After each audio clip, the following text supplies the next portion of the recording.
Assalamualaikum warahmatullahi wabarakatuh. Perkenalkan, nama saya Syifa Adia Khairunisa, NIM 2019-51011. Saya akan mempresentasikan sejarah singkat mikrobiologi. Ada yang tahu nggak sih mikrobiologi itu apa?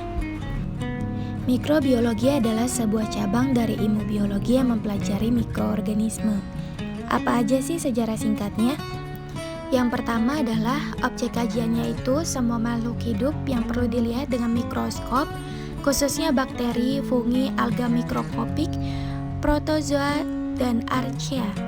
Virus sharing juga dimasukkan walaupun sebenarnya tidak sepenuhnya dapat dianggap sebagai makhluk hidup. Mikrobiologi dimulai sejak ditemukannya mikroskop dan menjadi bidang yang sangat penting dalam biologi setelah Louis Pasteur dapat menjelaskan proses fermentasi anggur dan membuat vaksin rabies.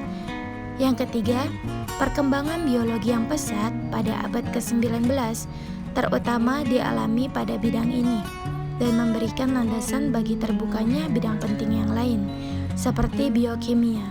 Penerapan mikrobiologi pada masa kini masuk berbagai bidang dan tidak dapat dipisahkan dari cabang yang lain karena diperlukan juga dalam bidang farmasi, kedokteran, pertanian, ilmu gizi, teknik kimia, bahkan hingga astrobiologi dan arkeologi. Dan di era Robert Hooke dan Anthony van Leeuwenhoek. Robert Hooke pada tahun 1635 sampai 1703, ia adalah matematikawan, sejarawan alam, dan ahli mikroskopi asal Inggris. Dalam bukunya yang terkenal Micrographia pada tahun 1665, Hooke mengilustrasikan struktur badan buah dari suatu jenis kapang.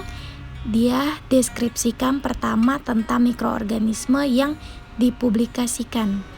Dan orang pertama yang melihat bakteri adalah Anthony van Leeuwenhoek di tahun 1632 sampai 1723.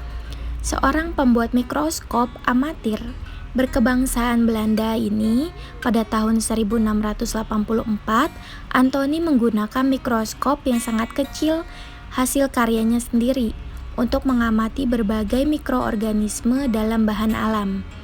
Mikroskop yang digunakan Leeuwenhoek pada saat itu berupa kaca pembesar tunggal berbentuk bikonveks dengan spesimen yang diletakkan di antara sudut aperatur kecil pada penahanan logam. Alat itu dipegang dekat dengan mata dan objek yang ada di sisi lain lensa disesuaikan untuk mendapatkan fokus. Dengan alat itulah Leeuwenhoek mendapatkan kontras yang sesuai antara bakteri yang mengambang dengan latar belakang sehingga dapat dilihat dan dibedakan dengan jelas. Dan dia menemukan bakteri pada tahun 1676 saat mempelajari infusi lada dan air. Van Leeuwenhoek melaporkan temuannya itu lewat surat pada Royal Society of London yang dipublikasikan dalam bahasa Inggris pada tahun 1684. Di era Pasteur, bertahun-tahun setelahnya, serta pengamatan Van Leeuwenhoek, peningkatan tentang pemahaman sifat dan keuntungan mikroorganisme berjalan sangat lambat sampai 150 tahun berikutnya. Dan barulah pada abad ke-19, yaitu setelah produksi mikroskop, peningkatan semakin pesat. Barulah keingintahuan manusia akan mikroorganisme mulai berkembang lagi. Louis Pasteur dikenal luas karena berhasil menumbangkan teori generation spontane. Organisme hidup terjadi begitu saja. Percobaan Pasteur menggunakan kaldu yang disterilkan dan labu leher angsa membuktikan tentang adanya mikroorganisme. Dan di era Robert Koch, sejak abad ke-16 telah diketahui bahwa ada suatu agen penyebab penyakit yang dapat menularkan penyakit. Setelah penemuannya, dia percaya bahwa mikroorganisme adalah agen yang dimaksud.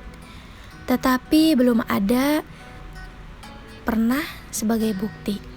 Robert Koch pada tahun 1842 sampai 1910, ia adalah orang pertama yang menemukan konsep hubungan antara penyakit menular dan mikroorganisme yang menyertakan bukti eksperimental. Konsep yang dikemukakan oleh Koch dikenal sebagai postulat Koch dan kini menjadi standar emas penentuan penyakit menular. Dan di era mikrobiologi umum Santing ada dua tokoh utama. Yang pertama adalah Martinus Benchering.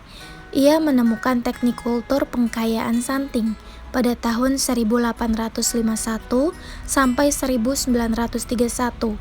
Ia adalah profesor berkebangsaan Belanda yang berkontribusi besar terhadap teknik kultur pengkayaan. Pada teknik ini, mikroorganisme diisolasi dari alam dan ditumbuhkan di laboratorium dengan memanipulasi nutrisi dan kondisi inkubasinya. Dengan menggunakan teknik ini, Benchering berhasil mengisolasi kultur murni berbagai mikroorganisme air dan tanah untuk pertama kalinya.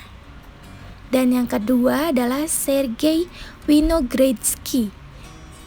Ia menemukan konsep chemolithotroph Santing. Pekerjaan Sergei pada tahun 1856 sampai 1953, ia adalah asal Rusia, mirip dengan yang dilakukan Benchering, tetapi dia mendalami bakteri yang terlibat dalam siklus nitrogen dan siklus sulfur. Dan konsep chemolithotrophil yang dicetuskannya berkaitan dengan adanya hubungan antara oksidasi senyawa anorganik dengan konservasi energi. Dengan menggunakan teknik perkayaan, Wino berhasil mengisolasi bakteri pengikat nitrogen, Clostridium pasteurianum yang bersifat anaerob dan sebagai cikal bakal konsep fiksasi nitrogen. Baiklah, itu adalah presentasi saya. Terima kasih banyak atas perhatiannya. Semoga ilmu yang saya sampaikan bermanfaat dan bisa kalian mengerti. Cukup sekian dan terima kasih atas perhatiannya. Sekali lagi, saya Syifa Adiakronisa pamit undur diri. Assalamualaikum warahmatullahi wabarakatuh.